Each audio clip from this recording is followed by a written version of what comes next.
পৃথিবীতে আগমন করেছেন, এটাও আমরা খুশি। আবার যখন মহানবী সাল্লাল্লাহু আলাইহি সাল্লাম পৃথিবী থেকে বিদায় নিয়েছেন, ওটাতে আমরা বেদনাদায়ক হব যে পৃথিবী ছেড়ে আমরা সবাই চলে যেতে হবে। মহানবী সাল্লাল্লাহু আলাইহি সাল্লাম পৃথিবীতে আগমন করেছেন, আবার চলে গেছেন কবরের জিন্দি রাওয়াতুল জিন্দিগির মধ্যে চলে গিয়েছেন। ওই মহানবী সাল্লাল্লাহু আলাইহি সাল্লামকে আমরা দুটোই আমরা বিশ্বাস করি। আমরা মিলাদও বিশ্বাস করি, আমরা সিরাতও বিশ্বাস করি। একাধারে মিলাদ বিশ্বাস করলে হবে না, একাধারে সিরাত বিশ্বাস করলে হবে না। দুইটার সমন্বয় হলো মহানবী সাল্লাল্লাহু আলাইহি সাল্লামের জিন্দেগি।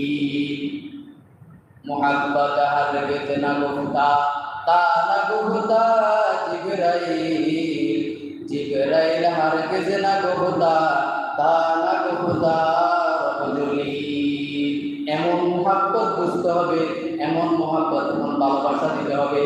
আল্লাহ রাসূলকে সবচেয়ে বেশি ভালোবাসতে হবে।